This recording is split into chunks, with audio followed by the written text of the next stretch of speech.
Seminário no Ar, um estudo bíblico sobre o tema Reino de Deus e Reino das Trevas. Aula número 10. A administração dos interesses do Reino de Deus na Terra. Deus estabeleceu o seu povo como reino aqui na Terra agora.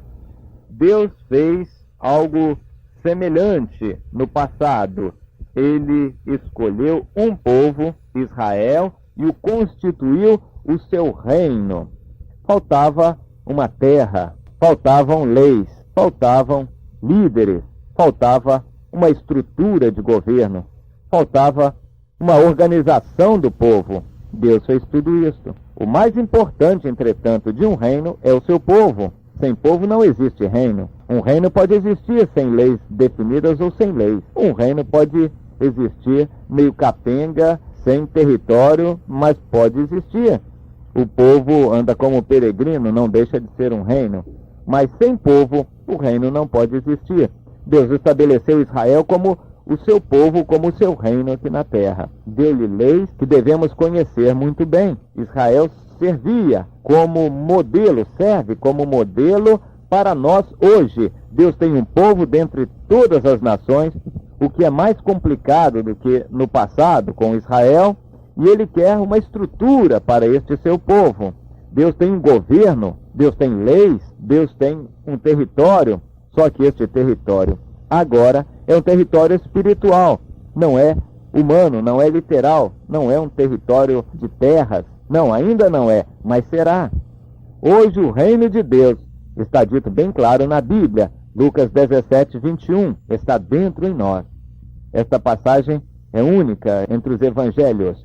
Lucas é o único a citá-la. O reino de Deus está dentro em vós, ou no meio de vós, como em outra versão. O reino de Deus agora não é visível, não é material, mas ele está dentro em nós. É um reino espiritual, porém um reino em toda a sua expressão, com todas as suas significações. É um reino totalmente, completamente um reino. Agostinho e Calvino, dois grandes líderes e estudiosos da Bíblia, entendiam, como devemos entender, que o reino de Deus hoje é aproximadamente sinônimo de igreja. Ele é muito mais do que a igreja. A igreja somos nós. O reino de Deus tem interesses que ultrapassam a igreja. No entanto, na prática, ele se resume hoje, aqui na terra, à igreja. Nos céus, nas regiões celestes, ele vai muito mais além do que a igreja. É muito mais do que a igreja. Mas aqui na terra, o reino de Deus é a igreja. Sim, a igreja é o reino de Deus agora aqui na terra.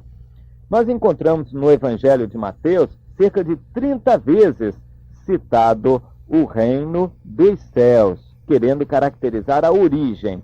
A maior parte dos estudiosos tem como aproximadamente a mesma coisa, o reino dos céus e o reino de Deus. No entanto, para entendermos melhor o que Jesus queria dizer com isto, nós temos que nos reportar ao texto. Cada texto vai mostrar uma ênfase importante e necessária com relação àquelas palavras. No entanto, reino dos céus está mais mencionado com relação à sua origem, à sua capital, a origem do seu poder, que é o céu, de onde a Nova Jerusalém há de descer para aqui na terra tornar visível aos homens o reino de Deus, enquanto o reino de Deus é dito com relação à sua natureza, pelo fato de ser um reino divino, um reino espiritual, um reino que está dentro das pessoas. Mas, com o passar do tempo, quando Jesus vier, reino de Deus e reino dos céus será exatamente a mesma coisa. Será um reino só,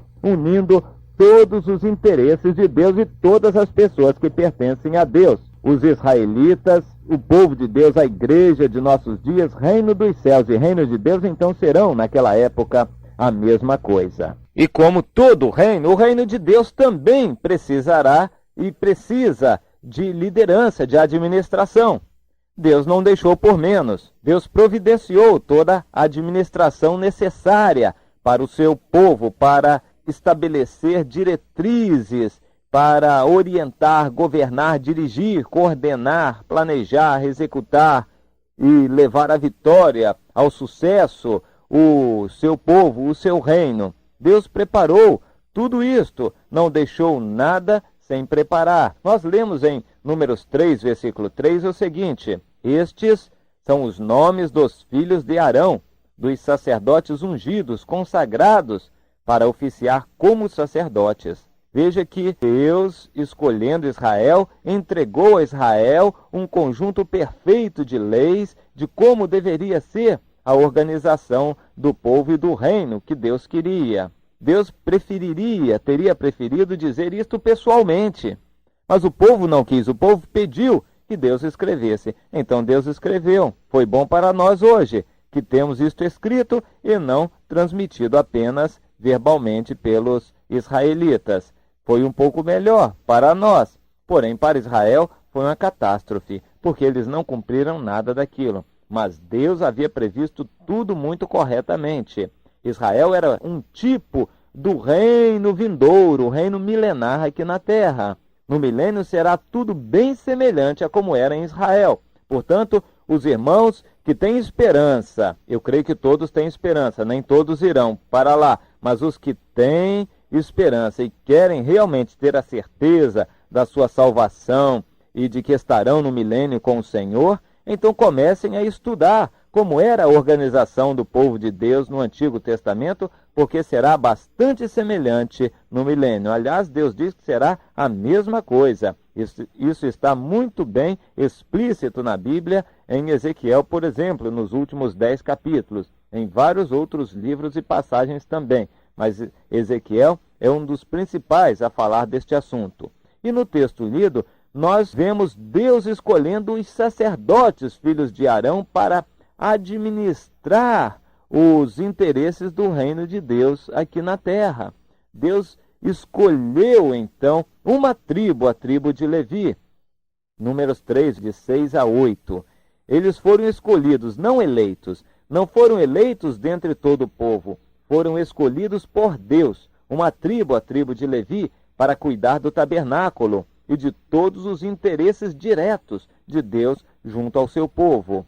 Administrar é, no sentido aqui, saber tudo o que está acontecendo, dar orientações, transmitir de Deus as ordens, receber da liderança maior que é Deus o que deve ser feito e transmitir aos demais que devem obedecer. E analisar, vigiar, examinar o que está acontecendo para levar a Deus o relatório. Isto é, administrar o reino de Deus, que hoje é uma função necessária também.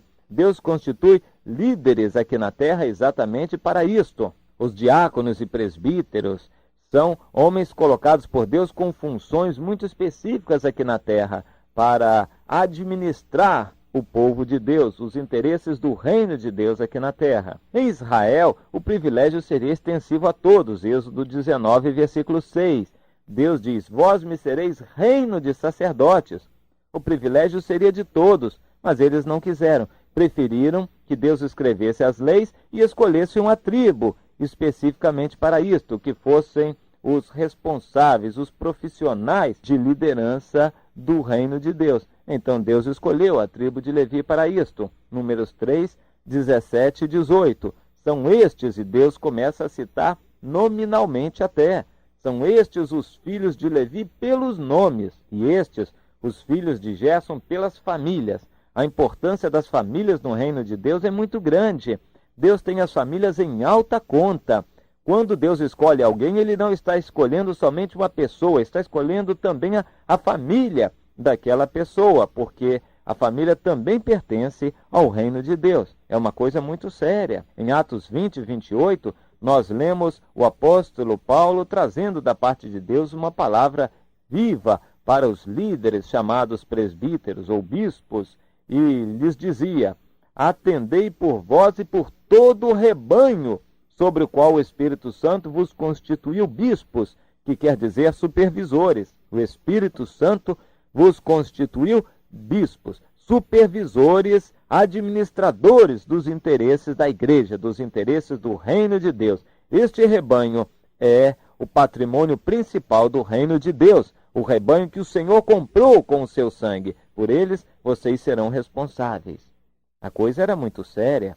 Em Josué 3, 21 e 24, nós lemos a respeito daqueles espias que foram escolhidos com uma grande missão. Nós temos que ter isto em mente. A missão do reino de Deus aqui na terra é muito grande e significativa, embora o mundo não reconheça.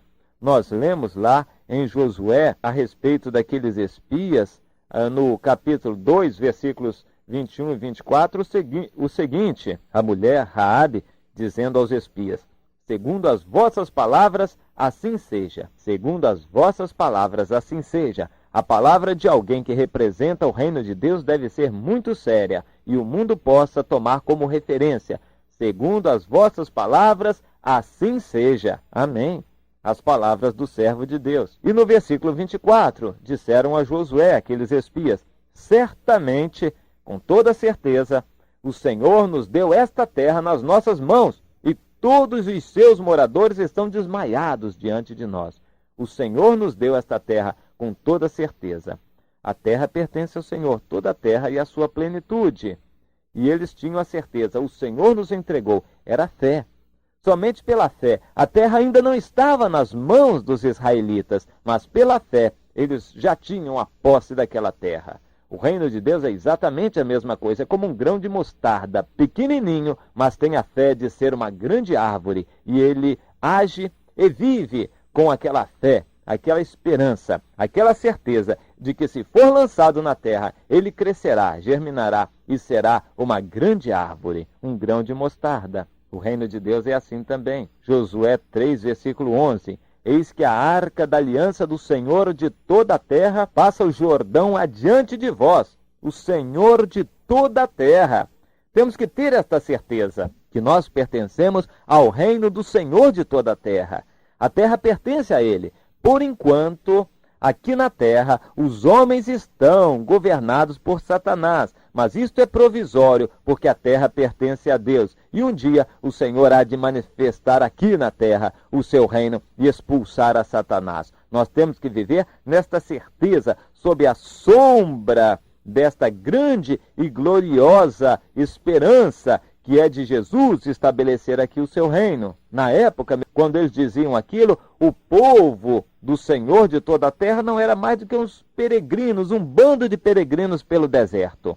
Hoje, nós somos talvez como uma criança, filha de milionários. A criança tem prometido uma grande fortuna quando seu pai morrer, mas no hoje ela não é dona de nada. É uma criança como outra qualquer. O apóstolo Paulo tinha esta honra bem clara dentro da sua vida. Ele era representante, era autoridade de Deus. Ele tinha consciência da sua importância. Perseguido, maltratado, açoitado, preso numa masmorra, ele cantava louvores a Deus e exaltava ao Rei dos Reis, ao Senhor dos Senhores. Viva você assim também. Sim, desta maneira, saiba que você pertence a um reino, o reino de Deus, o reino que há de se manifestar e se exaltar sobre toda a terra, sobre todo o universo. Você pertence a um reino, você conhece o Deus, o Senhor deste reino, ainda que você sofra agora aqui na terra. Mas saiba que o Senhor deste reino há de se manifestar em glória e poder. Será um reino que consumirá todos os outros reinos e dominará para sempre. Aleluia. Amém.